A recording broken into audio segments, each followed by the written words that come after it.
موت کو اس لیے یقین کہا گیا کہ اس کا کوئی انکار نہیں کرتا، اور یہ ایسا امر یقینی ہے کہ اللہ کو ماننے والے، اللہ کا انکار کرنے والے، آخرت کو ماننے والے، عقیدہ آخرت کے منکر سارے موت کو مانتے ہیں، اس لیے کہ موت ان کی آنکھوں کے سامنے رقص کرتی دکھائی دیتی ہے۔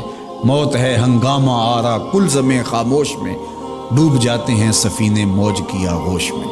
تو وہ یہ دیکھتے ہیں اور موت کا وہ انکار نہیں کرتے۔ تو اچانک جب موت آ گئی تو آنکھیں بند ہوئیں، تو پھر آنکھیں کھلی اور پتہ چلا کہ جس کا انکار کرتے تھے وہ تو سب کچھ موجود ہے، جس کی تذلیل اور تدحیق کیا کرتے تھے وہ تو امر واقعی ہے۔ ہم آخرت کی تکذیب کرتے تھے، نئی نئی قصے کہانیاں ہیں، یہ قصہ کہانی نہیں ہے، یہ تو حقیقت میں موجود ہے۔ ترازو بھی نصب ہیں، عمل بھی تل رہے ہیں، جنت بھی موجود ہے، جہنم کے شعلے بھی بھڑک رہے ہیں، اور ہم اس تکذیب کی وجہ سے آج جہنم کا ایندھن بنا ہے۔ اللہ تعالیٰ نے سورہ الفجر میں ارشاد فرمایا کہ وہ کہیں گے یا لیتنی قدمت لحیاتی، کاش میں اس زندگی کو اس زندگی کے لیے گزارا ہوتا۔ لیکن اس دن یہ کہنے سے تو فائدہ نہیں ہوگا، چونکہ وہ دار العمل ہوگا ہی نہیں، وہ دار الجزا ہوگا۔ جب سامنے دیکھ کر کے مان لیا تو پھر ماننا کیا ہوا؟ وہ تو فرعون نے بھی کہا تھا آمنت برب موسیٰ، میں موسیٰ کے رب پہ ایمان لایا۔ جب نیل کی موجیں اس کو ڈبونے لگی اور وہ غوطے کھانے لگا تو اس وقت بولا کہ میں موسیٰ کے رب پہ ایمان لایا، تو وہ ایمان لانا معتبر نہ ٹھہرا۔ اس لیے آج موقع ہے، آج زندگی ہے، آج قرآن ہمیں بار بار بتا رہا ہے کہ آئیے اپنی آخرت کی تیاری کر لیجئے، اور کہیں ایسا نہ ہو کہ مغالطے میں رہ جائیں، دھوکے میں رہ جائیں، اور اپنے نفس کے فتنے کا شکار ہو جائیں، کسی باتیں کرنے والے کی باتوں میں آ جائیں۔ لیکن جب آنکھ بند ہوگی تو ساتھ ہی آنکھ کھلے گی، اور پھر تمہیں پتہ چلے گا، اور پھر ڈاڈا پچھتاؤ گے، لیکن اس وقت پچھتانے سے کچھ نہیں ہوگا۔ آج لے ان کی پناہ، آج مدد مانگ ان سے، کل قیامت کو نہ مانیں گے اگر مان گیا تو اس دن تو پھر کوئی راستہ نہیں ہوگا۔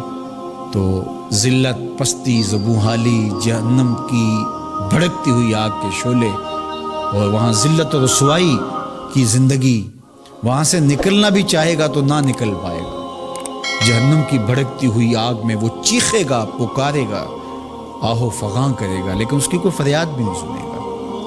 وہ پانی مانگے گا تو اس کو کھولتا ہوا پانی دیا جائے گا، غسلین دیا جائے گا، جہنمیوں کے زخموں کا پیپ ہوگا، وہ سے دیا جائے گا۔ کھولتا ہوا مائے حمیم بھی بتایا گیا، غسلین بھی بتایا گیا، اور وہ اتنا گرم ہوگا کہ اگر اس کا ایک قطرہ اب زمین پہ ڈال دیا جائے تو اس کی بدبو سے جانوروں کے دماغ پھٹ جائیں، اور گرم اتنا کہ اگر اس کا پہاڑ پہ قطرہ ڈال دیا جائے تو اس کی حدت سے، گرمی سے پہاڑ پگھل جائے۔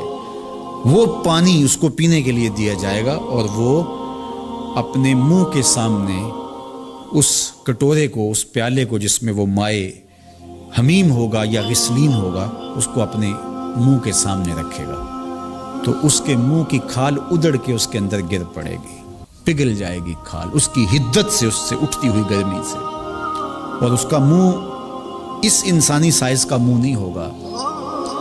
اللہ اکبر! احد پہاڑ جتنا ایک دانت ہوگا جہنمی کا، یہ 15 کلومیٹر پر محیط ہے احد پہاڑ، تو 32 دانت اگر ایک منہ میں ہے تو منہ کتنا بڑا ہوگا؟ یہ وجود اتنا بڑا کر دیا جائے گا کہ یہ عذاب کی تکلیف زیادہ سے زیادہ سہے اور گوارا کرے۔ کھال 70 گز موٹی ہوگی تاکہ زیادہ زیادہ عذاب کی تکلیف اس کو گوارا کرنا پڑے۔ اور جب کوئی بھی جہنمی جہنم میں جائے گا تو یہ انسانی شکل چھین لی جائے گی، کیونکہ یہ شکل محمدی صورت ہے، یہ محمدی شکل ہے، اس لیے اس صورت کو چھین لیا جائے گا، اور صورت انتہائی بھدی صورت کے ساتھ وہ جہنم میں داخل ہوگا اور اذیتیں سہے گا۔ آئیے قرآن مجید کی ان آیات پہ پھر غور کریں اور اپنی عملی زندگی کو بہتر کرنے کے لیے کوشاں ہو جائے۔ ایک وبا کے پھیلنے کی وجہ سے مزید دل نرم ہوئے ہیں، اور ہم یہ دیکھتے ہیں کہ اللہ کی طاقت اور قدرت کیا ہے، وہ چاہے تو پوری انسانیت کو باندھ کے بٹھا دے، کسی کی ہمت نہیں ہے کہ وہ دم بھی مار سکے۔ دنیا کی بڑی بڑی طاقتیں جنہیں اپنی ٹیکنالوجی پہ، اپنی عقل و فہم پہ، اپنی خرد پہ اور اپنی مہارتوں پہ ناز تھا، آج بے بسی کی تصویر بنے ہوئے ہیں۔